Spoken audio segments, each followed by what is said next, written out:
Oke, assalamualaikum. Hari ini kita akan bahas tentang rekomendasi lensa yang paling cocok buat lu.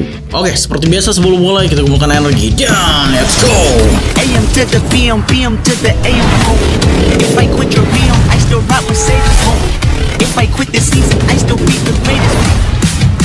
Nah, jadi kita langsung aja bahas tentang lensa kali ini. Buat lo yang belum paham sama sekali tentang kamera, lo bisa tonton dulu aja kamera basic di sini. Ada 3 part di sana. Kalau gak mau nonton juga gak masalah, langsung tonton ini aja.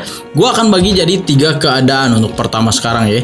Dimana lo belum beli kamera sama sekali, atau lo udah beli body only seperti ini, ya, kayak gini. Atau lo udah beli kamera dan lensanya, dan lo pengen upgrade ke lensa berikutnya. Dan semoga cocok dengan rekomendasi lensa dari gue. Oke, pertama, misalnya lu kalau belum beli kamera sama sekali, saran gue adalah beli kamera yang body only, ya, seperti ini.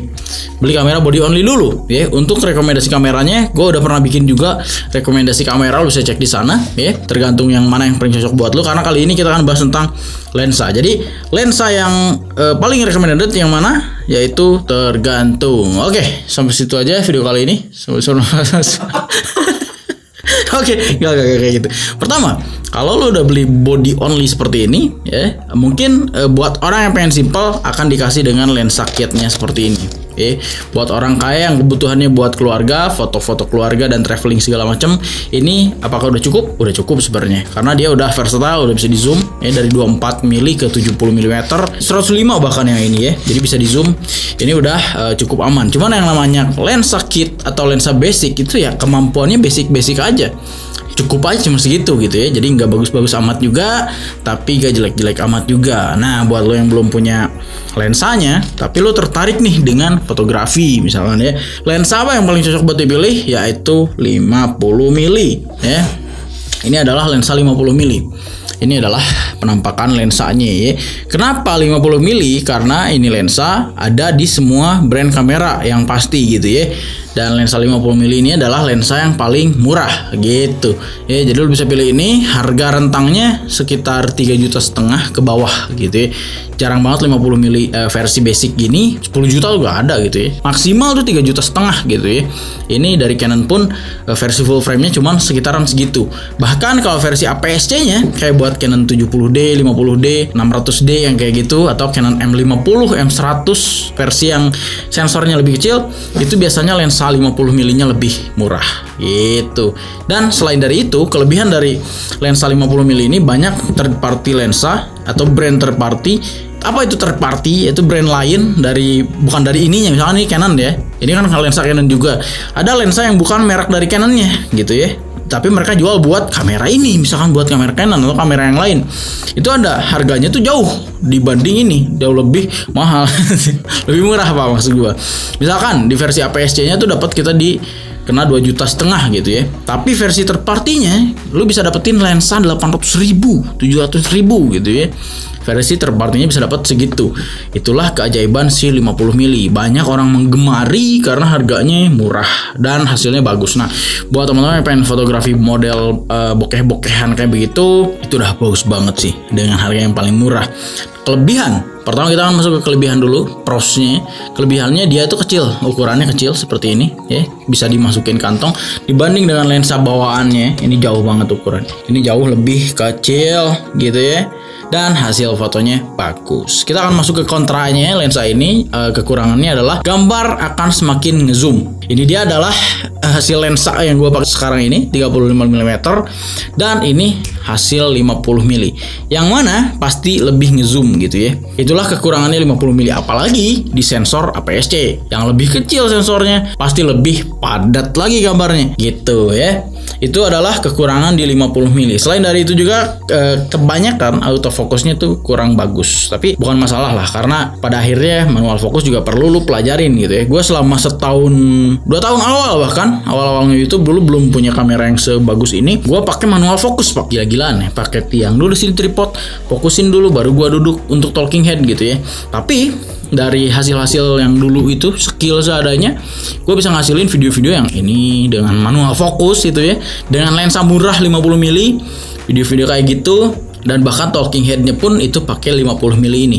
Cukup lama gue menggunakan 50 mili karena emang hasilnya yang edan dan harganya yang murah gitu ya. Oke, cukup mungkin untuk 50 mili. Lensa yang lain nih, Bang, apalagi nih lensa yang rekomendasi ini.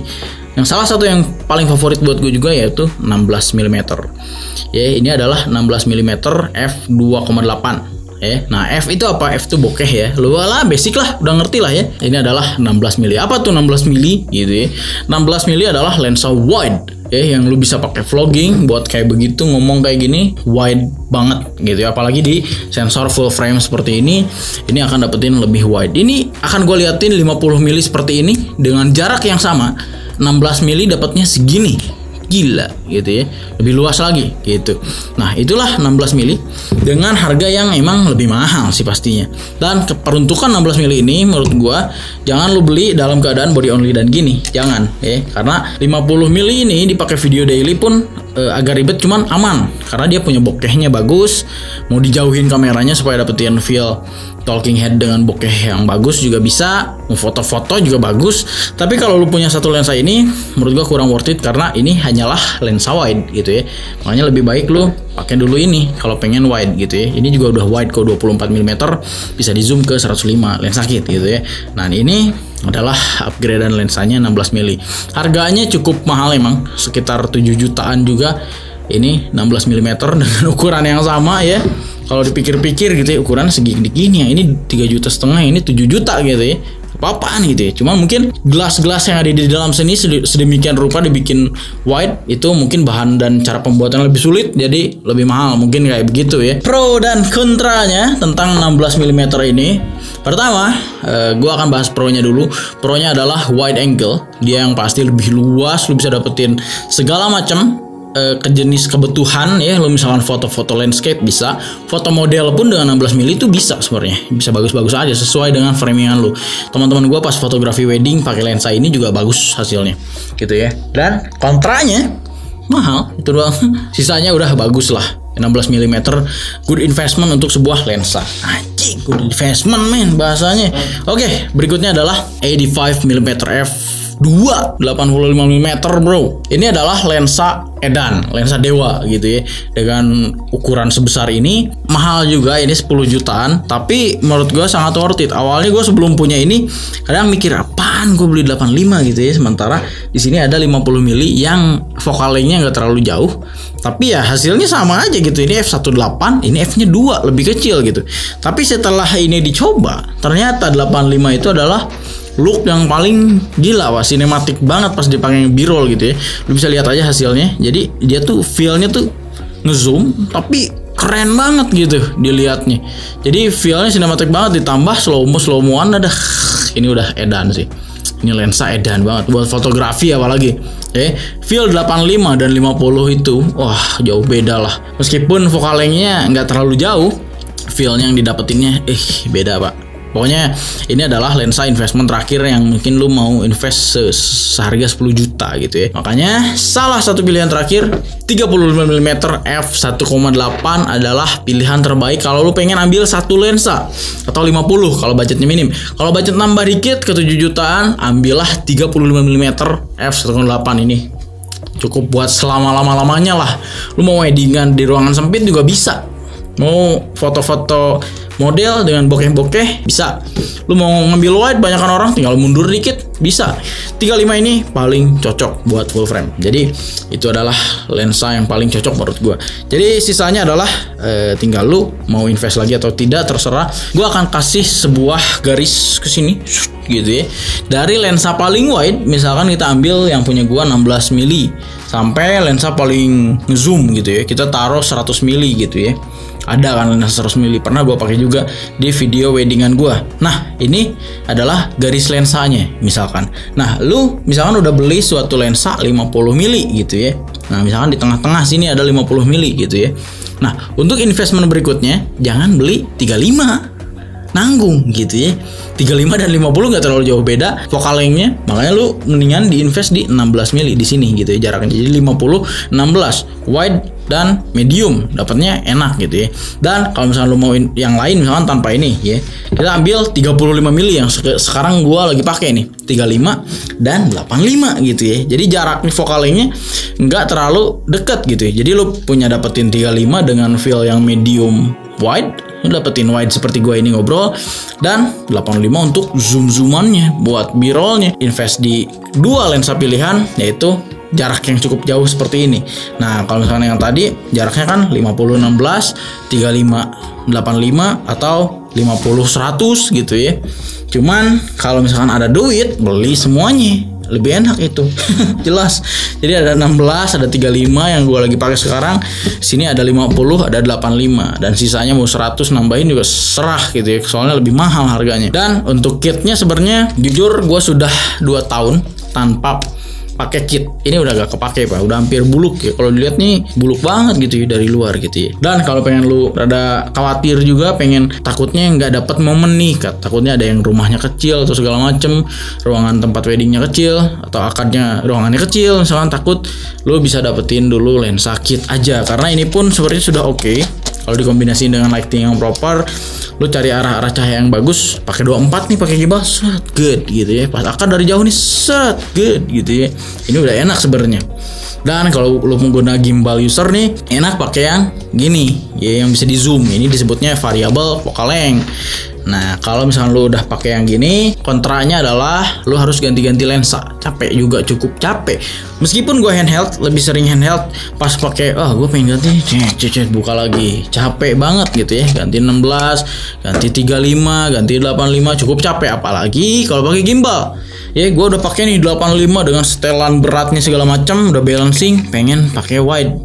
Buka dulu gimbalnya, pasang ini, serat, balancing lagi, lebih ribet. Nah kita akan bahas tentang sedikit nih terakhir nih, kedua jenis lensa yang umum banget. Biasanya lensa itu ada yang fix, ada yang variabel. Nah apa tuh fix tuh? Bukan 50 ya, kebanyakan stigma orang sekarang lensa fix gitu ya, yang awam-awam bilangnya 50 mili itu lensa fix, padahal bener bener lensa fix 50 mili, tapi tidak semua fix itu 50 mili gitu ya.